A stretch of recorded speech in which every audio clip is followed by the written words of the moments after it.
నీ అన్నయ్య అభిమానంతో పంపిన చీర విసిరికొట్టడం గొప్పతనం అనుకుంటున్నావా? నా అన్నయ్య పంపిన దాన్ని విసిరికొట్టే మూర్ఖురాన్ని కాదు. మరి అలా చేయడం మూర్ఖత్వం కదా? ఏ ఇంకా దాచాలనుకుంటున్నారు? నిప్పుడు దాచినంత మాత్రాన మండకుండా ఉండదు. ఏమిటి నేను దాచింది? ఆ చీర నిజంగా మా అన్నయ్య పంపాడా? అవును. చనిపోయిన అన్నయ్య మా కోసం బ్రతికొచ్చి ఇవన్నీ పంపాడా?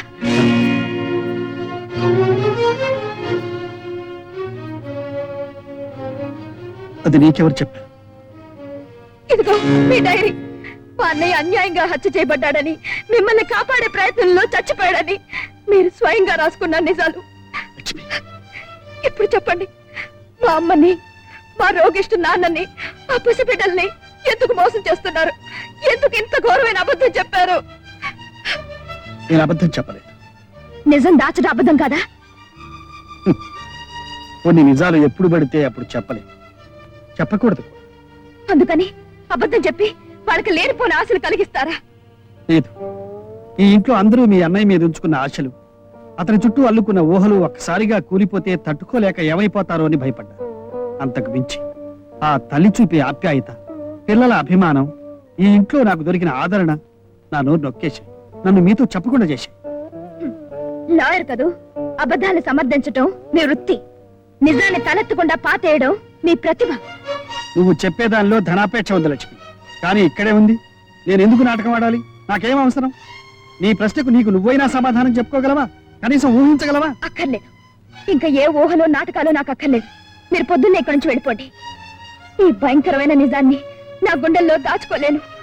మీరుండగా నేను చెప్పినా, ఈ స్థితిలో మీరే చెప్పినా, మీరు నాటకం ఆడి సంపాదించిన గౌరవం, మర్యాదలు ఒకేసారి నాశనం అయిపోతాయి. వాళ్ళు ఏమైపోతారని కాదు, వాళ్ళు మిమ్మల్ని ఏం చేస్తారో ఊహించలేను. ఆ స్థితి రానివ్వకండి. మర్యాదగా ఇక్కడి నుంచి వెళ్ళిపోండి. మరి మీ కుటుంబ బాధ్యత? మా బాధ్యతల్ని మోయమని మిమ్మల్ని ముష్టెత్తావా? నా ప్రాణం నిలబెట్టిన వాడి కుటుంబం నిలబెట్టడం నా ధర్మం. చూడండి, మీకు ఆఖరిసారిగా మర్యాద ఇచ్చి మాట్లాడుతున్నాను. సూర్యుడు ఉదయించేటప్పటికి మీరు ఇంట్లో ఉండడానికి వీల్లేదు. ఉన్నారా? ఏం జరుగుతుందో నాకే తెలీదు. Please get lost.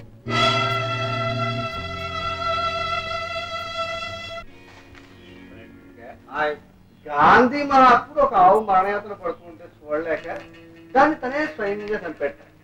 మా అక్కయ్య పడుతున్న యాభం చూస్తుంటే నాకు ఆవు గుర్తుకొస్తుంది. అయ్యి బాబా అవును కానీ పొడి చేస్తారేంటంటే, భారత యుద్ధంలో ద్రోణుడు అంతటి వాడిని చంపడం ఎలాగో ధర్మరాజుకు తెలియక అశ్వత్థామ అనే ఒక ఏనుగు చచ్చిపోతే అశ్వత్థామాత అని గట్టిగా అరిచేట, కుంజరా అని వెళ్ళిగా అన్నట్ట. అశ్వత్థామ అనే తన కొడుకు చచ్చిపోయాడు. నేను మూసారి చచ్చిపోయాడు.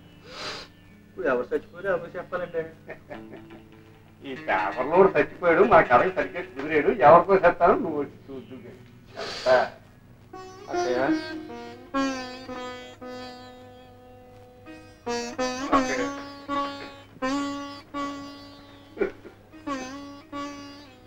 ఊరుకోండి బాబు, ఊరుకోండి.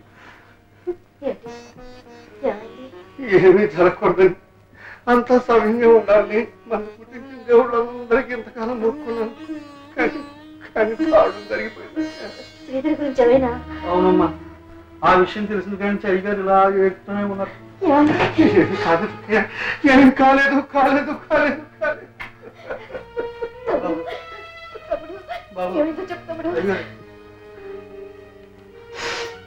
అక్కయ్య, ఈ పేపర్లో ఒక వార్త పడింది. గుండె రాయి చేసుకున్నాను, గుండె రాయి చేసుకున్నాను. అంతకంటే బాగా లేదు. బిట్రగుంటకి 2 కిలోమీటర్ల దూరంలో రైలు పట్టాల మీద గుర్తు తెలియని కుర్రాడి శవం కనిపించింది. దొరికిన ఆధారాన్ని బట్టి పరిశీలిస్తే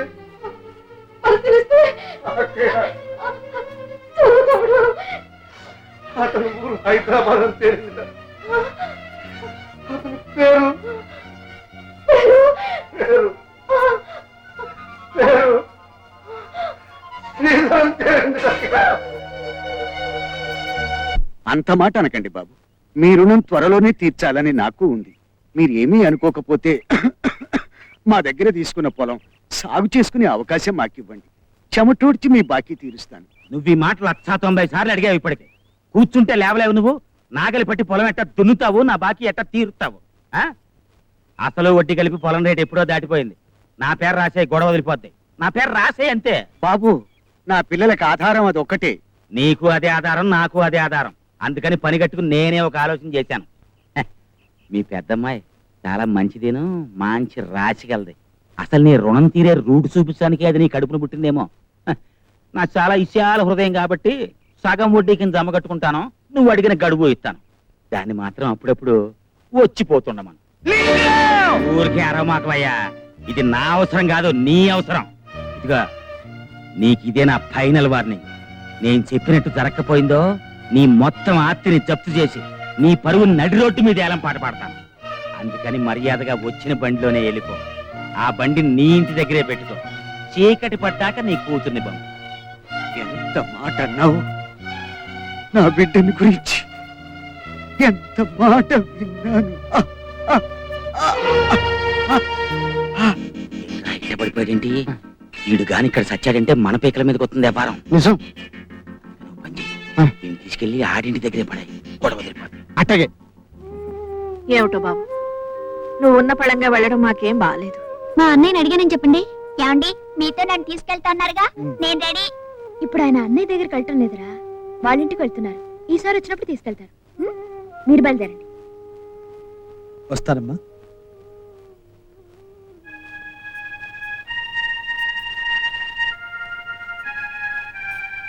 ఏంటి ఆగారు? మీ నాన్నగారితో ఒకసారి చెప్పెడదాము. మా నాన్న ఎప్పుడు వస్తారో ఏమో తెలియదు. మీరు ఆలస్యం చేస్తే బస్సు దొరకదు. వెళ్ళండి.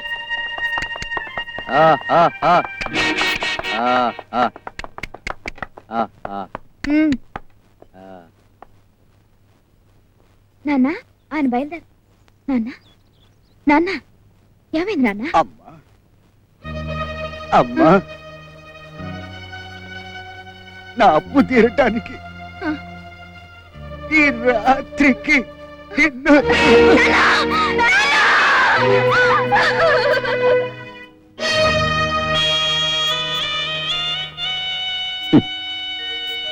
కొరివి పెట్టడానికి కొడుకు లేడని బాధపడ కన్నపూర్ణ, వాడు పెట్టవలసిన కొరివి ఎప్పుడో పెట్టి వెళ్ళాడు.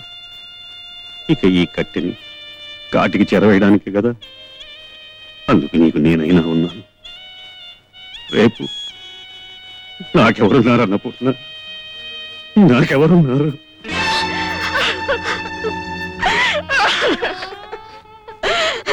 బాబు, ఇప్పుడైనా వస్తాడా మీ స్నేహితుడు? కన్న తండ్రికి తన కొరివి పెట్టడానికి బాబు ఒక్క టెలిగ్రామ్ అయినా వచ్చి రుణమైనా తీర్చుకుంటాడు.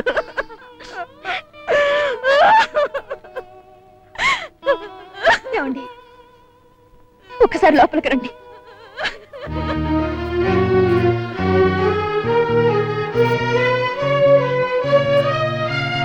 కొడుకు వస్తాడని, కొరివి పెడతాడని ఆ తల్లి ఎదురు చూస్తోంది. ఇంకా ఎంతసేపు ఆ సవాల్ అలా పెట్టుకుని ఏడుస్తుంది. ఈ దుఃఖంతోనే కొడుకు చచ్చిపోయాడని తెలిస్తే ఒకేసారిగా ఏడుస్తుంది. ఆ తల్లిని మళ్ళీ మళ్ళీ ఎందుకు ఏడిపిస్తారు చెప్పండి? మీరు మనిషేనా? మీకు హృదయం ఉందా? ఎంత గుండెలు పగిలేలా అందరూ కుమిలిపోతుంటే ఇంకా నిజం దాస్తున్నారంటే మీరెంత కక్కోటుకలో, ఎంత రాక్షసులో!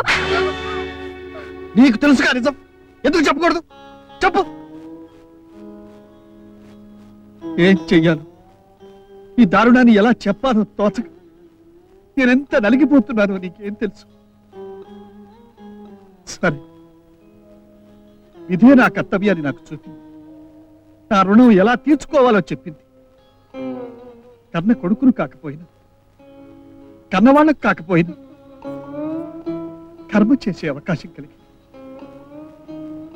సరే, ఇప్పుడు చెప్పు.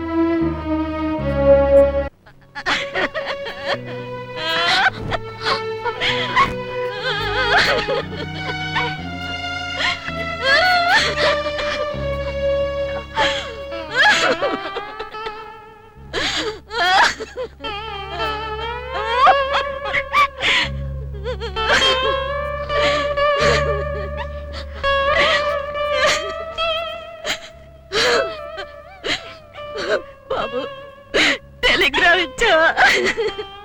ప్రయోజనం లేదు.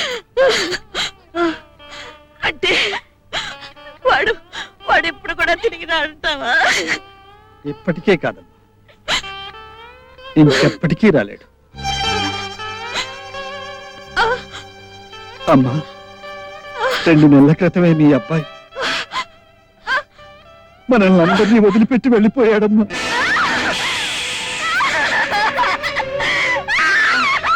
అమ్మా, ఊరుకోండి అమ్మా, ఊరుకోండి అమ్మా, అమ్మా, అమ్మా.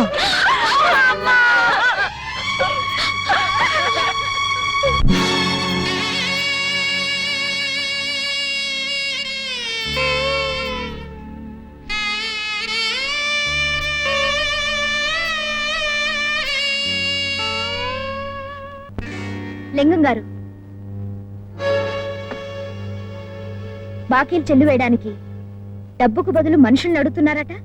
కొంచెం తిరకాసుగా ఉంది మాట, అర్థమయ్యేట్టు చెప్పావు అనుకో, దాని ప్రకారం తీసుకుంటాను యాక్షన్. మా నాన్నగారు అప్పు తీర్చడానికి నేనొస్తే చాలన్నారటగా. చెప్పిపోయాడన్నమాట ముసలాడు. ఏంటి బాకీ తీర్చేయడానికి వచ్చావా? చెప్పుతో కొట్టడానికి వచ్చాను.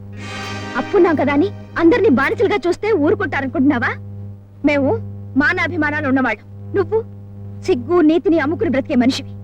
మాకున్నప్పుడు బాకీ తీరుస్తాం, అంతవరకు మళ్ళీ మా ఇంటి ముందు కనపడ్డానికి వీల్లేదని చెప్పడానికి వచ్చాను.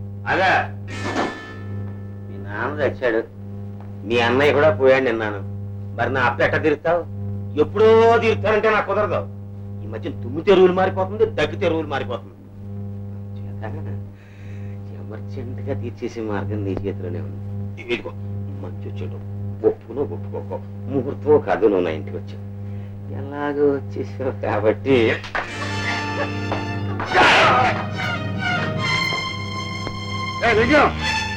నేను ఇక్కడే ఇప్పుడే ముక్కలుగా నరికేయగలను, కానీ ఏం చెయ్యాలో, నీ బాకీ ఎలా తీర్చాలో నాకు బాగా తెలుసు. మాటలు కాదు, దాని తరఫున నువ్వు కొట్టావు కాబట్టి దాని బాకీ కూడా నువ్వే చెల్లేయాలి. చెల్లించి చూపిస్తాను. ఎవరి భూమి వాళ్ళు తీసుకుని పండించి మరీ నీ బాకీ నీ మొహాలు కొడతాను. అయినా తనఖా పెట్టిన భూములు బాకీ చెల్లించకుండా సాగు చేసుకోవడానికి నేను ఒప్పుకోను. వీళ్ళే వినడానికి నువ్వెవరు? సాగు చేస్తే ఎవరంటే వస్తారో నేను చూస్తాను.